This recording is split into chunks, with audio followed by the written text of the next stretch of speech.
ويطلعون في هذا الأودية. هذا الأودية، حد يطلع في هذا وحد يطلع في هذا وحد يطلع لي وراه، وبعضهم يموتون في هذا الأودية. الناس في شرق آسيا مثل الهنود والباكستانيين وهذول كلهم يزورون هذه المنطقة ويأكدون على أن أيوب في هذه المنطقة.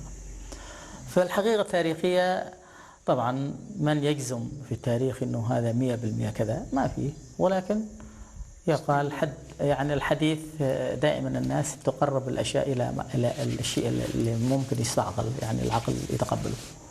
فنحن هذا العقل يتقبل هذا الكلام ويتقبل هذه الأوصاف، ونحن عندنا قصص يعني محلية تؤكد على كل الكلام هذا اللي قيلت، وقريبة من كل الكلام اللي كتبت في الكتب وفي التراث العربي القديم.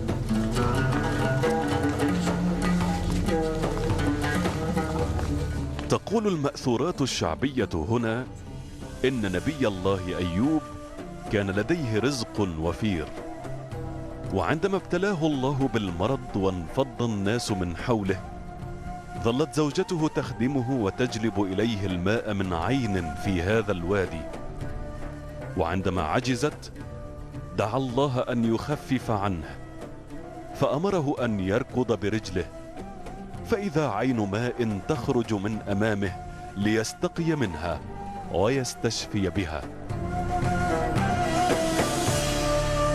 فالبلاء الذي تعرض له أيوب ليس بلاء متعلقا برفض دعوته أو إيذاء من قبل قومه، وإنما هو متعرض لذاته، للمرض الذي كان يعانيه.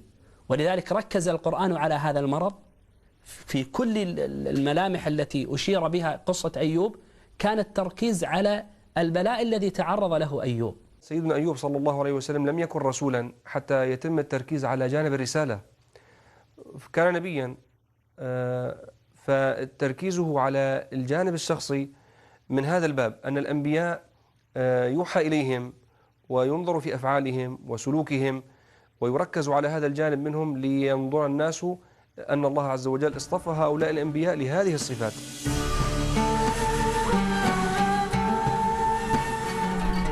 وكلمة أركض الواردة في القرآن الكريم لها دلالة خاصة في اللغة الشحرية السائدة في ظفار.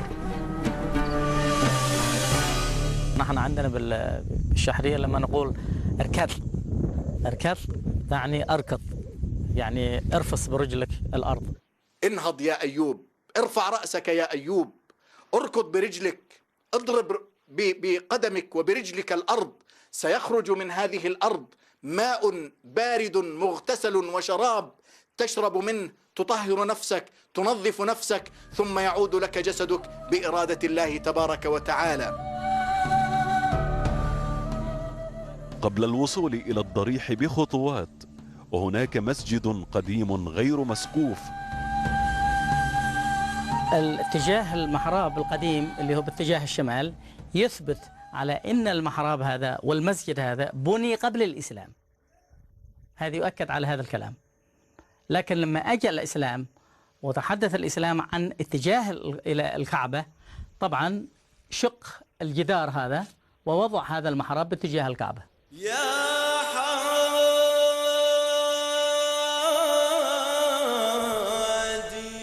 أما قبر النبي أيوب فقد بني عليه هذا البناء الجديد، ويبلغ طول القبر نحو 3 أمتار، ويهتم العمانيون كثيرا برعايته وخدمته. هذا القبر هو المعهود عندنا منذ الصغر بأنه قبر النبي أيوب، وهذا أتى توارثا من الآباء والأجداد ومن سلف من أهل هذه البلاد. هذه المعلومة المتواترة والتي يصعب الشك فيها يؤكدها الكثير أيضا من غير أهل هذه البلاد. عند مدخل الضريح سرداب مغطى، يقال إنه البئر التي استشفى بمائها أيوب عليه السلام. هذا المكان اللي يقال بأن النبي أيوب عندما كان مريض وزوجته ما تستطيع ما تستطيع أن تأتي بالماء إليه، طبعا طلب ربه إن يسقيه، فقال له الله اركض برجلك، فركض الأرض فركض برجله، وانبثقت من هذه الأرض أو من المكان اللي ركض برجله إليه فيه مجموعة من العيون، وهذا مثل ما تشوف هذا العيون اللي يعتقد بأنها هي العيون، وهذا القدم اللي تشوفه اللي يقال هذا قدم أيوب.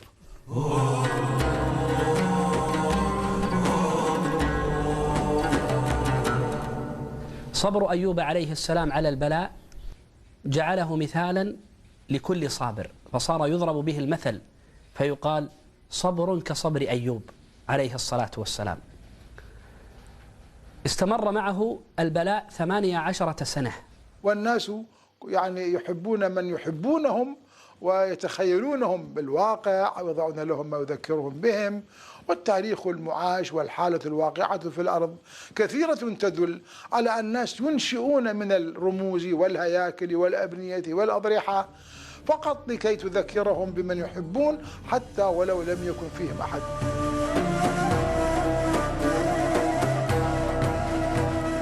إنها الفكرة نفسها التي تتكرر عند مقامات النبي أيوب عليه السلام المنتشرة في أماكن كثيرة من أرض الأنبياء، وهي استلهام المعنى الأساسي الذي تجسده سيرة هذا النبي وبلاؤه العظيم، وهو الصبر.